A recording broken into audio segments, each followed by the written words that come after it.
ఇమాన్యుయల్ ఒకరు నామినేట్ చేస్తాడు సీక్రెట్ దాంట్లో. ఎవరిని? డెమాన్ పవన్ నామినేట్ చేస్తూ చెప్పిన రీజన్ ఏంటంటే, Bigg Boss demon Pavan nominate చేస్తున్నాను, దానికి రీజన్ ఏంటంటే తను అవకాశం వచ్చిన తర్వాత ఈజీగా వదిలేసుకున్నాడేమో, ఆ టాస్క్లో గివప్ ఇచ్చేసి కంటెండర్షిప్ని రీతు కోసం గివప్ ఇచ్చాడు, గుర్తుపెట్టుకున్నా, గివప్ ఇచ్చాడు అనే పాయింట్ మీద నామినేట్ చేశాడు. దీనికి కాంట్రడిక్టింగ్ లాజిక్ పాయింట్ అక్కడ హౌస్లో ఉన్న వాళ్ళకి తెలియకపోవచ్చు, కానీ 360 డిగ్రీస్లో చూసిన మనకు అర్థమైపోతుంది ఇది పెద్ద రీజన్ కాదే అని.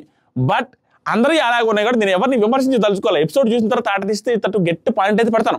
ఇప్పుడు నేను చెప్పేది దీనికి లాజిక్ పాయింట్ ఎక్కడుంది? గివప్ ఇచ్చాడని నామినేట్ చేస్తున్నావు, ఇతను గివప్ ఇచ్చింది ఎప్పుడు? ఇతను ఆల్రెడీ 2 సార్లు క్యాప్టెన్సీ కంటెండరు, 2 సార్లు క్యాప్టెన్ అయిన వ్యక్తి వరుస పెట్టి డెమాన్ పవన్ క్యాప్టెన్ అయ్యాడు, అక్కడ ఉన్న రీతు చౌదరికి గివప్ ఇచ్చాడు, రీతు చౌదరి కోసం ఆడాడు. ఆ ఆడేటప్పుడు రీతు చౌదరికి ఒక్కసారి కూడా క్యాప్టెన్ అవ్వలేదు. ఇది బెటరా? దివ్య గారు తనుజ గారితో పెద్ద పెద్ద గొడవలు వేసుకొని ఆవిడ్ని తీసేసి ఇమ్యూనిటీ గురించి అంత పెద్ద లెసన్స్, అంత పెద్ద లెక్చర్స్ ఇచ్చిన తర్వాత దివ్య గారు కిచెన్ దగ్గరికి వెళ్ళి భరణి గారితో నన్ను తీసేయమని చెప్పి, అంటే నేను పెద్ద విషయం కాదు, నేను మీకు సపోర్ట్ చేస్తానని చెప్పింది.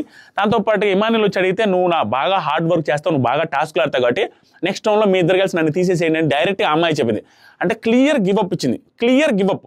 అక్కడ డెమాన్ పవన్ గివప్ ఇచ్చాడో లేదో పెద్దగా క్లారిటీ లేకపోవచ్చు వాళ్ళకి, కానీ దివ్య గారు గివప్ ఇచ్చింది ఇన్ ఫ్రంట్ ఆఫ్ ఇమాన్యుయల్తోనే గివప్ ఇచ్చి ఇమాన్యుయల్కే మీరు ఆడండి, నువ్వే బాగా ఆడావని చెప్పారు, నువ్వు బాగా హార్డ్ వర్క్ చేస్తున్నావు అని చెప్పారు. ఇక్కడ 2-3 కాంట్రడిక్టింగ్ పాయింట్లు చెప్పి ఉడాలబురతో మీరు ఇంప్రెస్ అయ్యి కింద కామెంట్లు కొట్టేస్తే అయిపోతే నా పేరు మార్చుకుంటా. నెంబర్ 1 కాంట్రడిక్టింగ్ పాయింట్, గివప్ ఇచ్చారు అని డెమాన్ పవన్ నామినేట్ చేసిన వ్యక్తి ఆయన ముందే కళ్ళ ముందే గివప్ ఇచ్చి నా బదులు నువ్వాడు, నన్ను తీసేసేయి నేను క్లియర్గా కిచెన్ దగ్గర లైవ్లో చెప్పిన దివ్య గారిది కూడా గివప్పే కదా. Number 1 contradicting. Number 2 contradicting, Bharani గారికి ఇమాన్యుయల్ లాస్ట్ వీక్ నామినేషన్ చేస్తూ మాట్లాడిన మాటలు ఏంటంటే, బుర్ర చూడండి అన్న, నువ్వు సూపర్ కదన్నా, నిన్ను నువ్వు అప్రిషియేట్ చేసుకోవాలి, కానీ తనుజ గారు నాకంటే బెటర్ అన్నట్టుగా మాట్లాడడం నాకేం నచ్చలేదన్నా, నువ్వు సూపర్ అని చెప్పుకోవాలి, నువ్వు కూడా బాగా ఆడావు కదా అని చెప్పుకోవాల్సింది.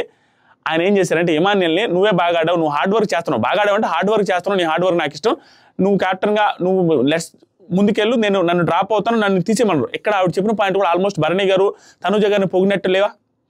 అంతే కదా, ఆవిడ కూడా ఏమనింది, నువ్వు బాగా ఆడుతున్నావు అనే సెన్స్లో అన్నారు. ఇది కూడా కాంట్రడిక్టింగ్ పాయింటే ఆ రోజు భరణి గారికి. అంటే ఇప్పుడు ఏమైందంటే వేరే వాళ్ళు గివప్ ఇస్తే తప్పు, మీకు వేరే వాళ్ళు గివప్ ఇస్తే తప్పలేదు. వేరే వాళ్ళు ఆట నాకంటే నువ్వు బాగా ఆడుతున్నావు అన్న రేంజ్లో రీతు గారు భరణి తనుజ గారితో మాట్లాడినప్పుడు తప్పలేదు, ఆ తప్పు ఉంది.